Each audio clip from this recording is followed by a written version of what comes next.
What's going on, YouTube? We're starting a new series where we're asking real estate investors what you would do to get started in real estate if you lost everything and had to start all over again from the beginning. What would you do if you had no money, no network, but you had the knowledge that you have today? How would you get started? And so in this week's episode, we have Cameron Philgreen out of Waco, Texas. Cameron and his wife own a couple of short-term rentals, as well as a coffee shop that they're building out right now called For Keeps Coffee. If you're in the Waco area, make sure you check them out. They're going to be absolutely stellar. Cameron shares a little bit about his journey and how he would get started if he had to start all over again with no money, no network, and just knowledge. Check it out. Cameron, you've done flips, short-term rentals, you've done some creative financing, you've wholesaled. So he has a wealth of information. But here's the question I want to ask, and this is what I'm really excited for. Cameron, let's say somehow you had to start all over from the beginning. You didn't have the money you have today, and you didn't even have the network you have today, but you had all the knowledge. What would you do in your first 30 days? Man, that's a good question. I'd say one of the main things that I would have changed, and I posted about this a few days ago, but Ryan Pineda says you should start with wholesaling and flipping and then move into buy and hold. I really started with buy and hold, and now I'm kind of like, okay, so here's the reason is buy and hold is awesome, and it's the smartest thing to do, and it's ultimately the slow burn of wealth building is buy and hold. But if you start there, you're pretty cash poor because all your cash is deployed, and of course, unless you buy creative, which is what this awesome group is focused on. Which is so powerful. I'd say if I could go back, I would have started with flipping and wholesaling. And so with that, with no funding and no network, probably the first thing I would do is try to start to build a network. I'd probably be attending meetups right off the bat.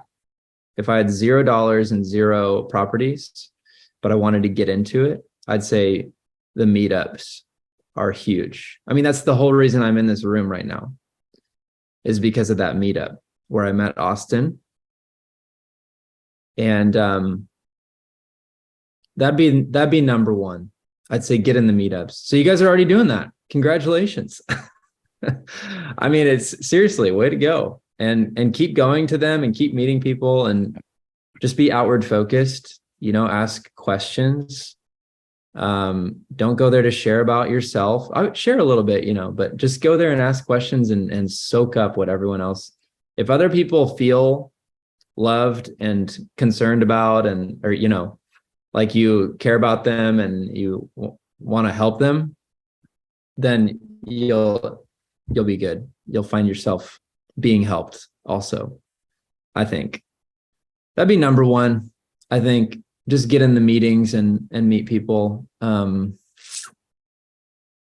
then, gosh, if in this day and age, yeah, I'd probably focus on creative deals, wholesaling. I wouldn't want to focus on flipping right now. But ultimately, if I could go back and change something, I think I would have built up some cash reserves and saved a lot of money through flipping and wholesaling, and then put it into buy and hold. And with that said, you also, if you have a lot of cash in the bank, it's easy to make bad decisions, and buy bad deals if you have too much cash. So at the same time, it's like you learn a lot by having no cash and having to find the creative deals, or having no credit. So you got to find the creative ways to buy a house. Anyway, that's a long answer, but hopefully you got something out of it. Yeah, absolutely. There's a great book by Damon John, the founder of Fubu, called The Power of Broke. If you guys haven't read it or listened to it, you should. It's great. But you reminded me of it. The second thing I would say is you talked about going to events and asking questions, right? Sarum, he's up here in the Bay Area. We end up at a lot of the same events. He's really good at this. I honestly, Sarum, we've been at like 4 or 5 events Yeah. I mean, Probably yeah, over the they're last. most of them are yours, but yeah. No, I'm just kidding. That's Yeah, but true. yeah, But we end up at a lot of the same events. And honestly, I don't think I've heard him once talk about his investment portfolio with anyone. I always hear him asking questions. And so one of the things that I tell people is you always want to be interested, not interesting, right? You always want to be interested in other people, not cause yourself to be super interesting, right? Nobody likes the guy who talks about himself the whole night, or gal. Like nobody likes that person. It's always the person who's asking you questions and allowing you to have space to talk about yourself that you remember at the end of the night. Because you're like, man, I like how I feel when I talk to that person. And so I did the same thing. And here's just proof that it works. Is I shared a little bit ago. I went to a meetup maybe 2 weeks ago out here, someone else's meetup, and there was a guy that I had talked to like a year ago, and just same thing. I was interested in him. I didn't talk about myself. He ends up giving me a lead that we're gonna take on sub 2, um, right out here in the Bay Area for $8,000. $8,000. We're going to control asset in the Bay Area because all I did was I asked him questions when I went to that first meetup and met him. And so you'll watch how much things change when you go to a meetup with the expectation that I'm going to learn about people rather than I'm going to tell people about myself. Um, and Danny, yes, all the events I post are on Instagram. I have one February 25th. It's a Saturday up here in Vacaville in Cowtown. We're hosting the event in a library/wine and whiskey bar. Yes, that's right. It's literally an old antique library, and they installed a full service bar in the middle of it. It's incredible. It's not an open bar.